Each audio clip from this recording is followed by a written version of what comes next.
એવું ઓલી વાત ક્યાંની વાત તો કે પૂતીબેનને 19 વર્ષની ઉંમર હતી જ્યારે તારા પોતાના પિતા વછી ભગતની બીમારી થઈ ખાટલે સૂતા હતા.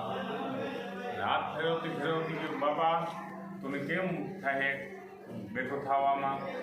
લીરબાઈ રોટલા કરતા હતા અને લીરબાઈ માતાજી કીધું કે પૂતીબેન તારા બાપને સ્વર્ગના તેડા આવ્યા, હવે એ ખોટી નહીં થઈ શકે, લે નહીં શકે. તો કહો મારાથી ન જીવાય, મારા બાપ જો મારે જાય તો કે બેટા એની જો જિંદગી આપે તો જિંદગી આપનાર માણસ વ્યૂ જાય સ્વર્ગમાં અને વંશી ભગત બેઠા થાય.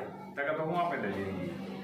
કે શરત એટલી બેટા કે તું તારી જિંદગી આપ, પણ જિંદગી આપતા પહેલા વિચાર કર કે હું 3 દી પછી સમાજ લીધી હોય અને સમાજ જેવાળો અવાજ આવે, તાર અંદરથી અવાજ આવે કે ઓ મને હાવ તાજા છે, એકદમ ખુશી છે, એવો જો અવાજ કરે હે, જો બોલે હે તો જ તારી જિંદગી બરોબર છે, કે જિંદગી ન અપાય.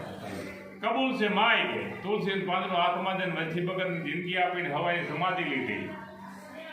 આખું ગામ ભેરો થયો ને 3 દી પછી સમાજ જેવા ક્યાં કીધું પૂતીબેન અંદર થવા જાય હો માં એકદમ મને શાંતિ છે કે મને કોઈ મારી ચિંતા કરજો માં કે મજા છે કે એ પૂતીબેન ગામ હતી કે 19 વર્ષની ઉંમર પૂતીબેન.